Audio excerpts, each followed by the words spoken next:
할렐루야! 우리 주님의 크신 은혜가 이 시간 예배하는 우리 모두 함께 하시기를 주님의 이름으로 간절히 축복을 드립니다. 오늘도 전후좌우 바라보시면서 예수님 사랑으로 축복합니다. 인사하겠습니다. 예수님 사랑으로 축복합니다. 아멘. 감사합니다. 오늘 이렇게 거룩한 주일에 함께 모여서 예배하는 이 가운데 성령께서 인도하시고 우리의 마음을 감찰하시고 크신 은혜 주시기를 주님의 이름으로 간절히 부탁을 드립니다. 우리가 신앙생활 하면서 무엇이 중요한가 이렇게 생각해 보면 여러 가지 이야기할 수 있는데 오늘 본문에 의거해서 드리고 싶은 말씀은 자기 성찰이 중요하다. 그리고 이어서 자기 부인하는 삶이 중요하다는 이야기를 오늘 좀 드리려고 합니다. 기독교 2000년의 역사를 살펴보더라도요, 많은 기독교의 순례자들, 신앙인들이 자신을 성찰하고 자기를 돌아보는 그런 일들 속에 많은 풍성한 열매를 거둔 것을 우리가 자료를 통해 볼 수가 있습니다. 사실 우리나라의 선교 역사가 이제 140년이 이제 가까워 오고 있죠. 138년의 역사인데 선교 초기에는 사실 조금 내한한 선교사님들의 그 신앙이 보수적인 부분을 넘어서서 조금 근본적인 부분도 없지 않아 있었기 때문에 사실은 그 시대에는 또 그런 신앙이 필요했던 것 같아요. 교리적이고 좀 이제 율법적인 신앙, 예배를 꼭 지키고 드리게 하는 그런 신앙, 이런 것들이 이제 초기 선교할 때는 아무래도 좀 필요하고 중요하지 않았었나 싶은데, 어쨌든 교리적이고 좀 율법적인 그런 신앙의 어떤 선교의 초기에 그런 역사가 분명히 있습니다. 그러나 전에도 제가 말씀드렸지만 1903년에 캐나다 감리교 선교사죠, 로버트 하디의 그런 어떤 회개의 영적인 각성 운동, 이것은 교리적이고 율법적인 부분이 아니라 그걸 넘어서서 성령의 역사하심이죠. 그래서 하디 선교사님이 동료 선교사들이 모인 사경회 집회에서 소위 말해서 자기네들 우리들끼리의 모임인데 거기서 솔직히 좀 편안하게 얘기하고 이래도 괜찮은 건데 성령께서 강하게 역사하셔서 내가 조선인들을 무지하다고 무식하다고 낮게 보고 무시하고 이런 마음들을 다 이제 회개하고 토해내게 하는 거죠. 그랬더니 이제 듣고 있던 동료 선교사들이 흐흐거리면서 나도 이러면서 이제 그 안에 엄청난 이제 회개의 역사가 일어났고, 그것이 이제 계기가 되어서 우리가 잘 아는 1907년에 평양의 대부흥 운동으로 우리 한국교회가 큰 부흥의 역사를 이루게 되잖아요. 그래서 우리 한국교회사를 연구하는 자료를 보면 선교, 복음이 들어와서 선교했을 때 크게 이런 대부흥의 한 큰 줄기가 있는 거예요. 그래서 그 큰 줄기의 시작이 바로 이런 영적인 각성과 회개의 운동이다라고 이제 보여지는 거죠. 그래서 이렇게 자기를 성찰하는 것, 이것이 어떻게 보면 우리 신앙생활을 바르게 하기 위해서 첫 단추를 끼게 하는 아주 중요한 그런 역할이다라는 사실을 말씀을 드려봅니다. 그렇다면 이 자기 성찰의 개념을 우리가 한번 좀 살펴봐야 되는데, 우리 감리교 창시자 웨슬리 목사님은 이렇게 얘기를 했어요. 자신의 내면과 외면을 성찰해서 자기를 잘 살핀 후에야 비로소 하나님의 뜻을 발견할 수 있다고 그랬어요. 여러분 한번 이 말을 대비해서 우리가 한번 잘 생각을 해보세요.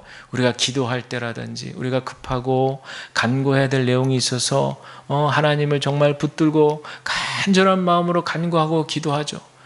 그 기도에 하나님께서 응답하시고 응답의 역사하시기도 합니다. 그러나 우리가 때때로 기도할 때마다 응답 받기도 해요. 조지 물러 같은 사람은 평생을 걸쳐서 5만 번 기도 응답을 받았다고 하죠. 대단한 거죠. 기도할 때마다 하나님이 응답해 주셨어요. 그런데 그의 기도의 내용을 잘 살펴보면요, 그는 자신의 어떤 사사로운 이익을 위해서 기도했다라기보다는 그 당시 그가 처했던 그 사회 속에서 고아들, 어려운 이웃들이 너무 많았던 거예요. 그래서 성령께서 그 조지 물러의 마음속에는 그들을 어떻게 좀 도와야 되는데 그런 어떤 긍휼의 마음이 가득했던 거죠. 그래서 이 조지 물러의 기도의 내용들 가운데에는 그런 불우한 이웃들을 내가 어떻게 하면 도울 수 있을까?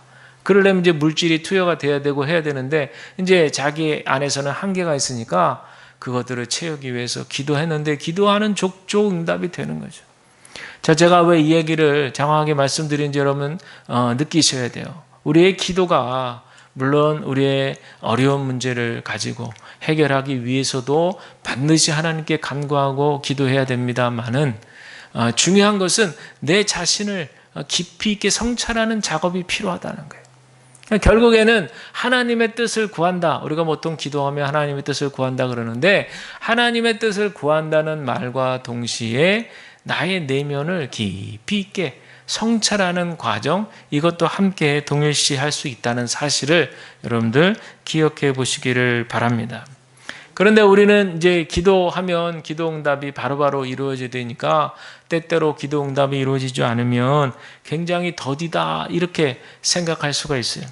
그러나 여러분들 이럴 때에는 예수님의 산상수훈의 가르침을 기억해 볼 필요가 있어요. 이런 말씀이 있죠. 형제에게 원망 들을 만한 일이 있거든 예물을 제단에 드리러 가는 발걸음을 돌려서 어떻게 알아요? 먼저 형제와 화목한 후에 와서 예물을 드리라는 거예요.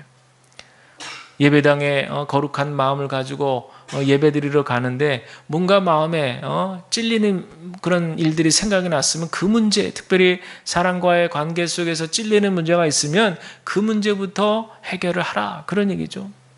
이 원리는 기도의 원리와도 비슷하고 볼 수 있습니다. 너희가 사람 잘못 용서하면 너희 하늘 아버지께서도 너희의 잘못을 용서하시고 용서 안 하면 하늘 아버지께서도 너의 잘못을 용서 안 하신다. 같은 논리라고 볼 수 있어요. 정리하자면 하나님의 뜻은 무엇이냐? 우리가 예배를 드리러 가든 기도를 하러 가든 예물을 드리러 가든 우리가 거룩한 마음이 충만해가지고 하나님께만 그렇게 초점이 맞춰지고 우리와 연결되어 있는, 우리와 관계가 연결되어 있는 그런 이웃들과의 관계를 소홀히 하지 말아라 라고 하는 거예요. 그래서 웨슬리 목사님은 자기 성찰 또 자기 부정, 자기 부인을 안 하는 그런 사람들에게는 무엇을 더하여 줄 수가 없다 그랬어요.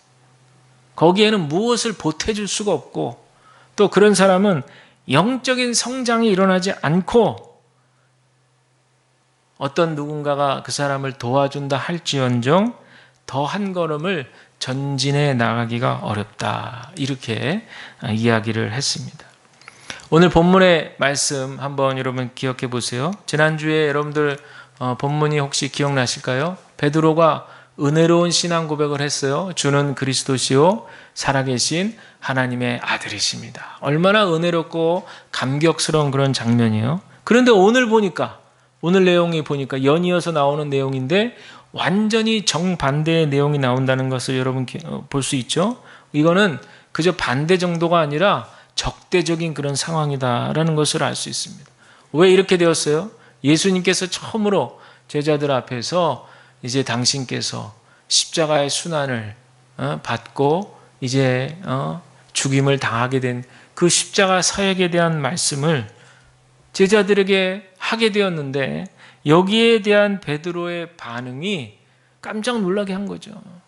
절대 안 됩니다. 이제 제 식으로 해석을 하자면 그런 거죠. 절대 안 됩니다. 주님. 말도 안 되죠. 주님이 어떤 분이신데 저렇게 중범죄자들 다루는 십자가형에 왜 주님께서 달리셔야 됩니까? 절대로 안 됩니다.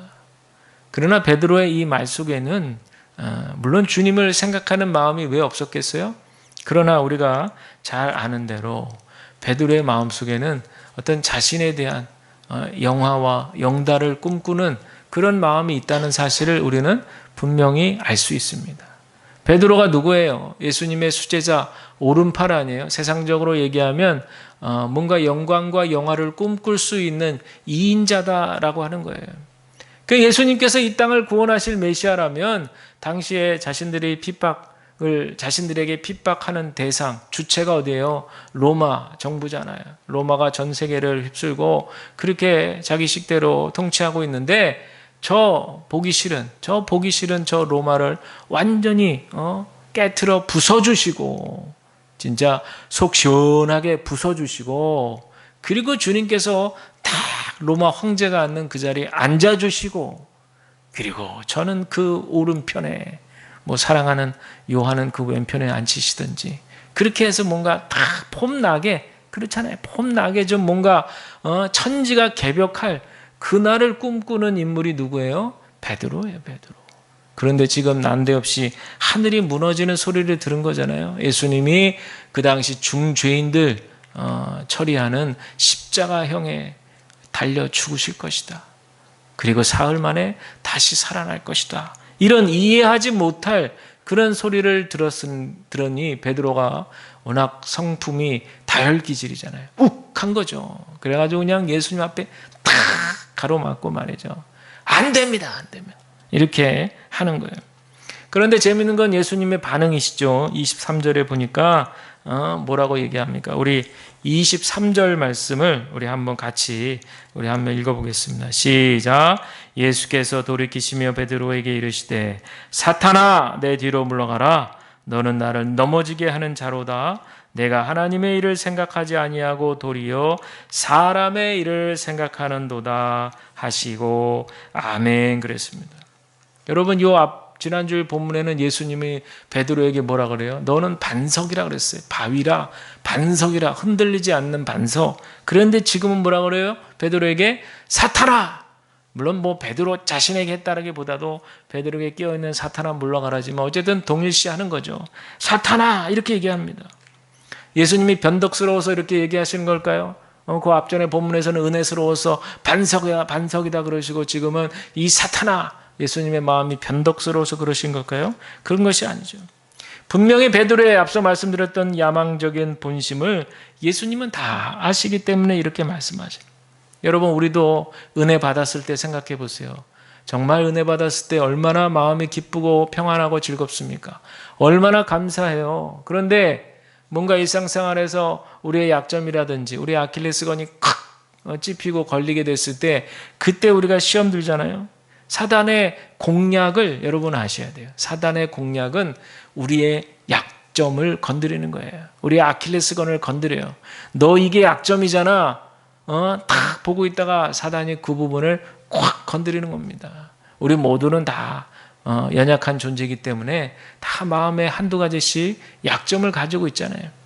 그게 돈이면 돈이고 자녀면 자녀고 건강이면 건강이고 등등 우리가 다 약점이 있어요. 그래서 그거를 사단이 콱 붙들고 건드립니다. 그런 여러분들 자기 성찰 우리한테 꼭 필요한 과정이라는 사실을 여러분들 기억하시기를 바랍니다. 늘 우리의 영적인 상태를 우리가 살펴야 된다는 거예요. 어떻게 보면요, 우리 신앙생활은 영적 전쟁이다 이렇게 얘기합니다. 영적 전쟁이라 그러니까 뭐가 전쟁이야? 눈에 보이는 전쟁이 일어난 것도 없는데 내 주변에 그런 일이 없는데 무슨 전쟁이야 이렇게 할 수 있지만 분명히 성경은 얘기하잖아. 혈과 육의 그런 어떤 싸움이 아니야. 영적 전쟁은 보이지 않는 그런 영의 세계에서 일어나는 일이라는 거죠. 그래서 어떻게 보면요, 우리 신앙생활의 본질이 뭐냐 이렇게 물어보면 영적 전쟁이다 이렇게 우리가 깨달을 수 있어야 됩니다. 그러나 여러분 너무 걱정하시고 염려하실 필요는 없으시는 것이 이미 2000년 전에 예수 그리스도께서 이 문제를 말끔하게 해결해 놓으셨어요. 죄의 권세를 다 깨트려 부수시고 모든 죄의 짐을 짊어지시고 사망의 음침한 골짜기로 내려가셨다가 거기서 모든 죄가 죽고 그리고 하나님 아버지께서 다시 살리시고 들어 올리심으로 모든 사단의 권세를 이기시고 승리하신 분이 바로 우리 예수님이잖아요. 그러니까 우리는 이 믿음을 가지고 그저 확인 절차만 밟는 거예요. 다 이렇게 쓰러지고 엎어지고 죽어있는 그 시신들을 그냥 우리는 바작바작 하면서 밟고 가는 거예요. 밟고 그저 승리만 확인하는 거예요.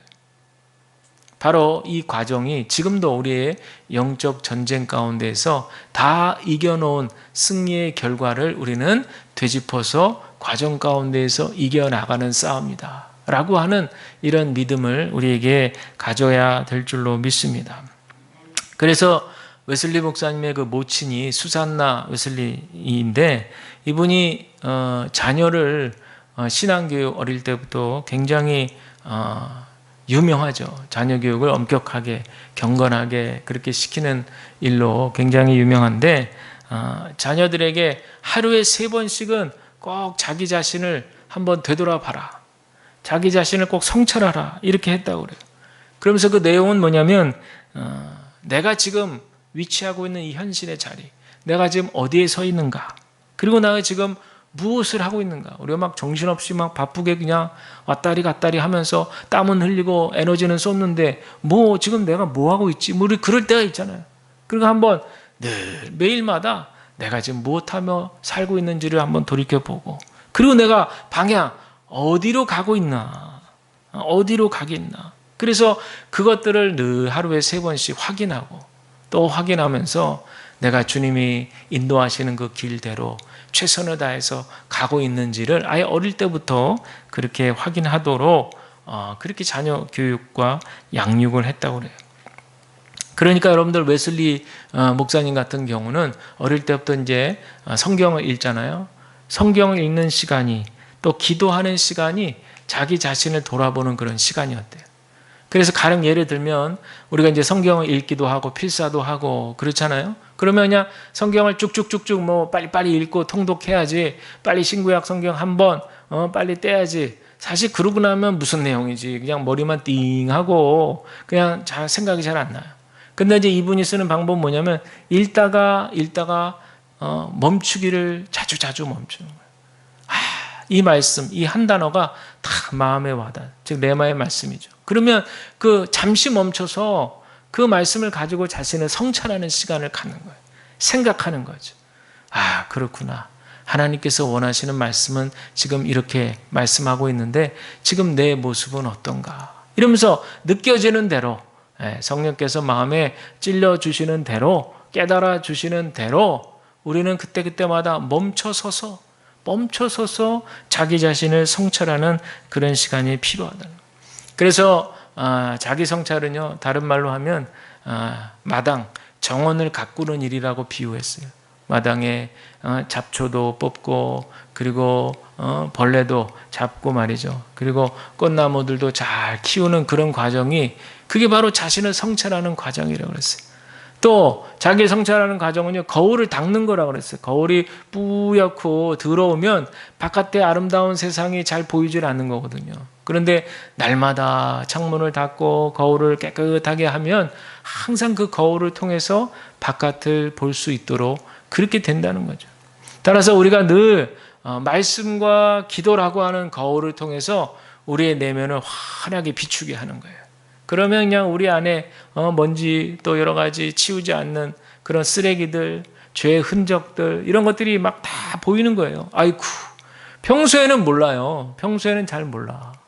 평소에는 막 일하고 공부하고 내 생활하고 바쁘느라고 자기 자신을 잘 성찰하지 못해요. 그리고 사람들의 약점이 뭐냐면 겉에 보이는 것은 신경을 쓰지만 보이지 않는 우리의 내면에 대해서는 그렇게 원치 않게 생각하지 못할 때가 많이 있다는 거예요. 그러니까 우리가 의식적으로 우리의 마음을 잘 갖고, 우리의 마음을 가벼이 생각하시면 안 돼요. 이 안에 생명이 있는 곳이잖아요. 그래서 우리의 마음을 항상 말씀과 기도의 거울로 삼아서 빛을 비추게, 그래서 내 자신을 늘 성찰하시는 그런 우리들이 되어야 할 줄로 믿습니다. 자, 그렇다면 이 자기 성찰의 목표는 무엇인가? 오늘 구절의 핵심이죠. 24절인데 우리 한번 읽으실까요? 24절 시작. 이에 예수께서 제자들에게 이르시되 누구든지 나를 따라오려거든 자기를 부인하고 자기 십자가를 지고 나를 따를 것이니라. 아멘. 자신을 성찰한다는 것은 결국 주님의 뜻을 안다는 것이고, 주님의 뜻을 알게 되면 결국 주님을 따르는 삶을, 제자로서의 삶을 살아가게 되는 거예요. 바로 그것이 뭡니까? 자기를 부인하고 자기의 십자가를 지고 가는 삶이라는 거예요. 여기 또 자기 부인의 삶이라는 게 뭔지 정의를 좀 내릴 필요가 있어요. 자기 부인의 삶. 자기 부인, 자기 부정의 삶이 도대체 뭐냐? 이 말이에요. 하나님의 뜻이 나의 행동의 유일한 규칙이라고, 기준이라고 확신하는 거예요. 하나님의 말씀의 뜻이 내가 행동하는 행동의 근거가 되고 기준이 된다는 것을 확신하는 거예요. 그리고는 내 생각과 내 뜻은 과감하게 거절하고 하나님의 뜻을 내 삶 가운데 이루어가는 삶, 이것이 바로 자기 부인의 삶이에요. 이렇게 해야 되는 성경적인 근거는 뭐냐? 시편 100편 3절에 보면 그는 우리를 지으시니요 우리는 그의 것이라. 우리가 하나님의 피조물이라는 것이죠. 또 시편 51편 5절에 내가 죄악 중에서 출생하였으며 내 어머니는 죄 중에서 나를 잉태하였나이다 그랬거든요. 즉 우리 인간의 타락성을 얘기하는 겁니다. 이 두 가지 성경적 근거의 말씀을 가지고 우리는 부단히 자기를 부인하는 삶을 추구해야 된다는 거예요. 여러분, 우리의 본성이 이렇게 타락했다는 것을 우리가 받아들이면 모든 면에서 우리가 타락한 것을 우리가 깨닫게 돼요. 저는 벌써 수년 전부터 우리의 생각이 구원받아야 된다. 제가 이제 어느 책에서 읽은 내용인데 잊혀지지가 않아요. 지금까지도. 우리가 떠오르는 생각이라고 해가지고 뭐든지 다 좋은 생각이고 모두가 다 쓸 수 있는 생각이 아니잖아요. 때로는 여러분 한번 하루 동안에 내가 떠오르는 생각이 어떤 건지를 한번 가만히 돌이켜 생각해 보시면 어쩔 때는 막 깜짝깜짝 놀랄 때도 있어요. 아니 내가 이런 생각을 하고 있어. 뭐 그럴 때도 있고 별의별 생각이 다 있죠. 여러분 생각 속에는 하나님이 주시는 말씀도 있지만 인간적으로 내 스스로가 생각하는 것도 있고 또 한편으로는 사단이 주는 유혹도 있어요. 그러니까 여러분 생각이 구원되어야 된다는 말이 얼마나 유익한 말인지 몰라요. 내가 일단 하나님의 뜻이 내 안에 들어온다는 이 분명한 인식을 갖게 되면요. 분별력이 생기는 거예요. 그러니까 여러분들 우리의 모든 본성이 타락함과 동시에 우리의 모든 전 인격이 타락이 되어 있어요. 타락이라는 물에 푹 담갔다가 나온 거예요. 그러니까 막 그냥 우리 곳곳에 그냥 인격 안에 스며들어가 있는 거죠. 그러다 생각에도 다 스며들어가 있어요. 그래서 여러분들 이렇게 되면 어떻게 되느냐? 매 순간마다 우리의 일상생활 속에서 하나님의 뜻과는 무조건 저항하는 거예요. 무조건 반대. 아니야. 안 갈 거야. 내 뜻대로 고집 피우는 거죠. 이게 아주 인간적이고 타락한 본능, 그 모습이 그대로 드러나는 거예요. 근데 여러분 아시지만 우리 뜻대로 한번 살아보자고요. 우리 마음대로 한번 살아봐요. 그러면 잠깐은 좋을지 모르지만 어떻습니까? 우리 마음대로 살면 우리의 생각은 더더욱 삐뚤어지게 됩니다. 더더욱 죄의 구렁텅이로 빠지게 되죠. 또 한 가지 중요한 건 뭔지 아세요? 내 뜻대로 내 마음대로 살게 되면 무엇이 변한 줄 아세요? 성품이 변해요. 이거 굉장히 중요한 내용이에요. 성품이 변해. 이렇게 가만히 관찰해 보잖아요. 그러면 예전에는 그분 성품이 굉장히 좋았던 사람이 있어요. 그런데 수년이 지나가지고 만났는데 느낌이 이상해. 그리고 대화를 이렇게 나눠보잖아요. 그러면 그 이전에 기억하고 있었던 성품이 아니라 변해 있다는 것을 깨닫게 돼요. 근데 여러분 그 반대도 경험해요. 어떤 경우에 정말 처음 만났을 때 뭐 저런 사람이 다 있어 라고 했던 분도 수년이 지났는데 하나님의 말씀으로 기도로 잘 양육이 되어서 정말 온순한 양같이 성품이 그렇게 바뀐 분이 있어요. 여러분 전자가 좋아요? 후자가 좋아요? 당연히 후자가 좋은 거죠. 처음에 좋았던 성품이 아니 도대체 왜 저렇게 성품이 저렇게 됐나 안타까워지는 거죠. 여러 가지 요인과 원인이 있겠으나 여러분들 나의 뜻대로 내 고집대로 내 생각대로 하나님의 다스림을 거부하고 살아가는 삶에 나타나는 그런 증상인 것을 여러분 기억하시길 바랍니다. 그래 여러분 우리가 입맛에 아무리 좋은 것만 먹으면 어때요? 맛은 있을지 몰라요. 내 혀는 만족시켜줄지 몰라요. 그러나 영양도 부족하고 결정적으로 우리 몸에 질병을 일으킬 수 있다는 것을 우리가 기억해야 돼요. 잠깐 내 생각과 내 뜻대로 사는 것이 만족은 줄 수 있을지 몰라도 결국에는 건강에 문제가 생기고 적신호가 생기고 나중에는 죽음에까지 급하게 이를 수 있다는 거죠. 어제 저희 집에 저녁에 식탁에 방울토마토가 이렇게 놓여져 있더라고요. 그런데 우리 집 애들이 방울토마토를 엄청 좋아하거든요.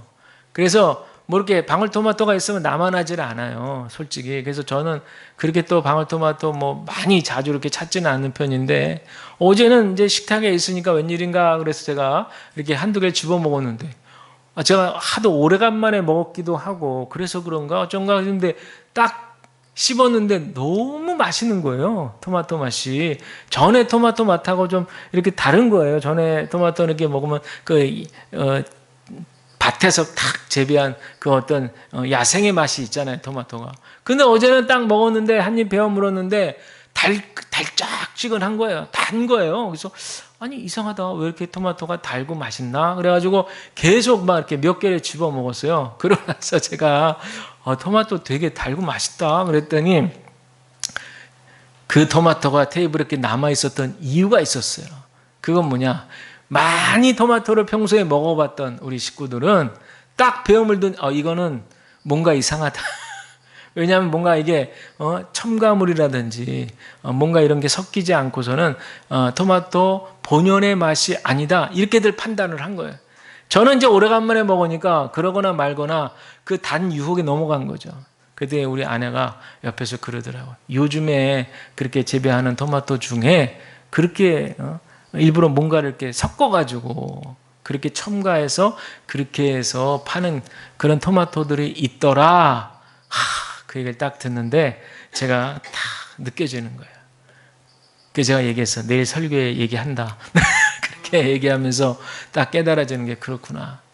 이렇게 혀에 좋은 맛, 딱 씹으니까 달고 좋은 맛, 이러니까 벌써 나도 이렇게 확 넘어가게 되고 이렇게 유혹을 받는구나. 그런데 이런 것들에 대해서 이제 평소에 토마토 맛을 잘 알고 있었던 다른 식구들은 딱 벌써 한 입 베어 물더니 금방 이건 아니야. 그러고 나서는 안 먹으니까 거기 테이블에 남아있던 거예요. 그걸 제가 딱 먹은 거죠. 여러분 중요한 영적인 원리가 있어요.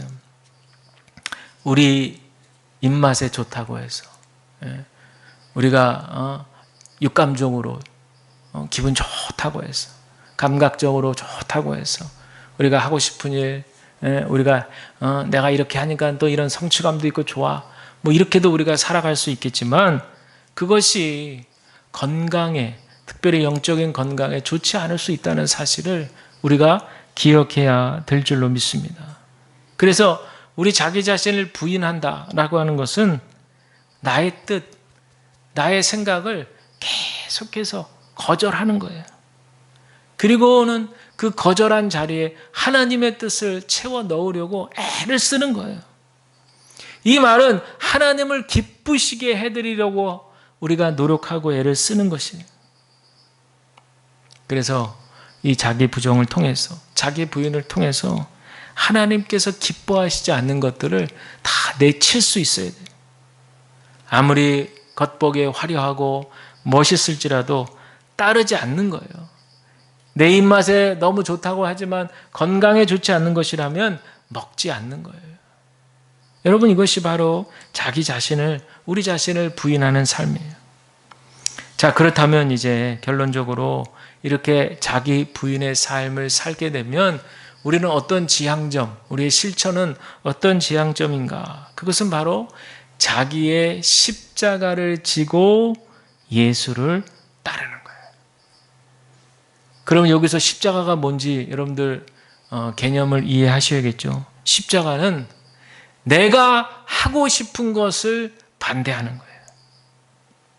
어떤 분들은 예배가 십자가이신 분이 있어요. 예배 드리기 싫은데 가정의 평화를 위해서 아내가 너무 원하니까 남편이 할 수 없이 예배를 드리는 분, 그분은 예배가 십자가예요. 기도가 십자가이신 분이 있어요. 예? 내 뜻대로 살고 싶은데 자꾸만 부담을 주는 거예요. 자꾸만 부담을 줘서 기도하게 하는 거예요.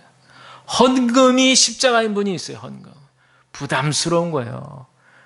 그렇게 교회까지 가서 뭘 자꾸 내라 그러고 이런 것이 부담스러운 거예요. 그런데 자꾸 예배 오면 거룩한 그런 부담을 갖게 되는 거예요.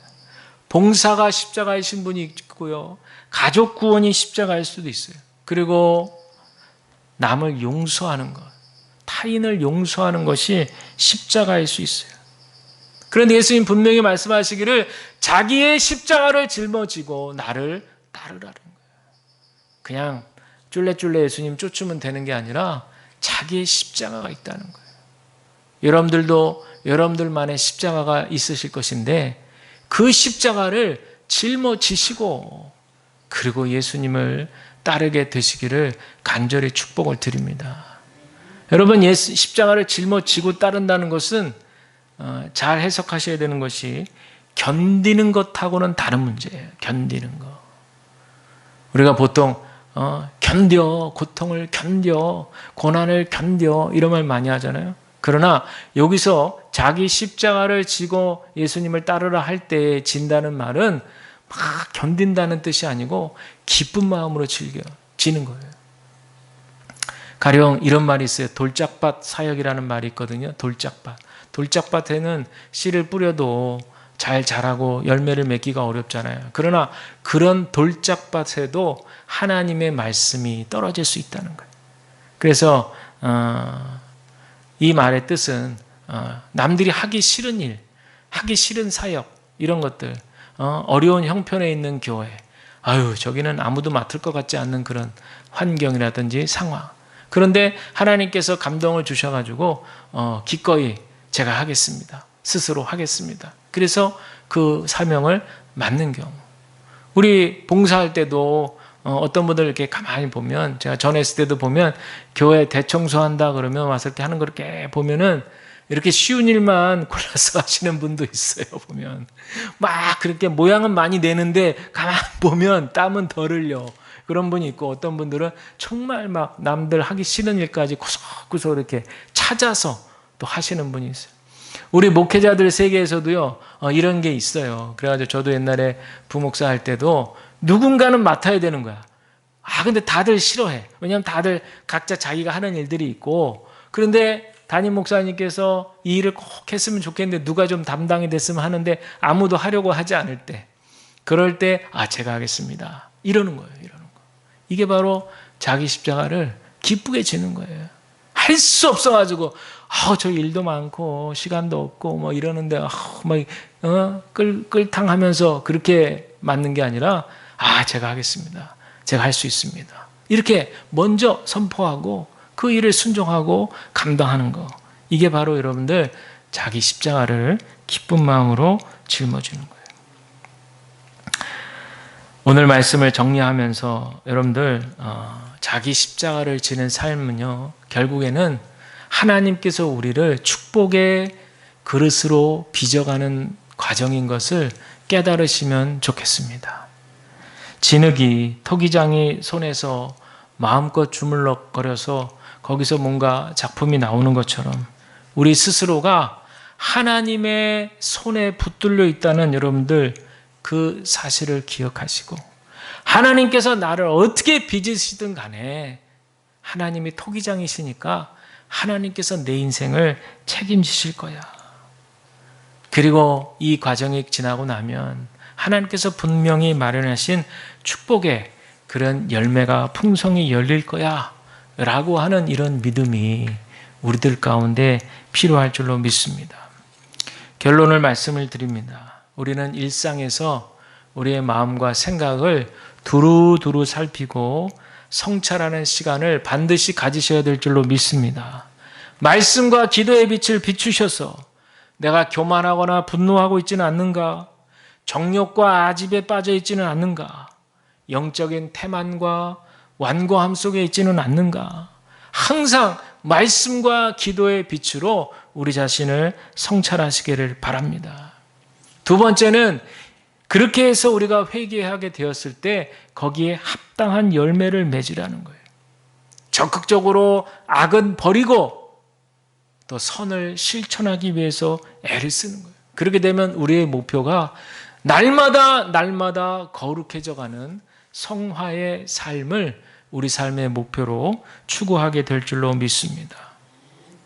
결국에 우리가 예수님을 믿는다는 것은 단순히 구원받았다, 하나님의 자녀다, 영생 복락을 누릴 수 있다, 거기에만, 그 축복에만 우리가 만족하는 것이 아니라 적극적으로 우리들의 삶 속에서 우리의 십자가를 짊어지고 주님을 기쁘게 쫓아가는, 따라가는 그런 저와 여러분들의 삶이 다 되시기를 주님의 이름으로 간절히 축복을 드립니다. 우리 이 시간에 성찬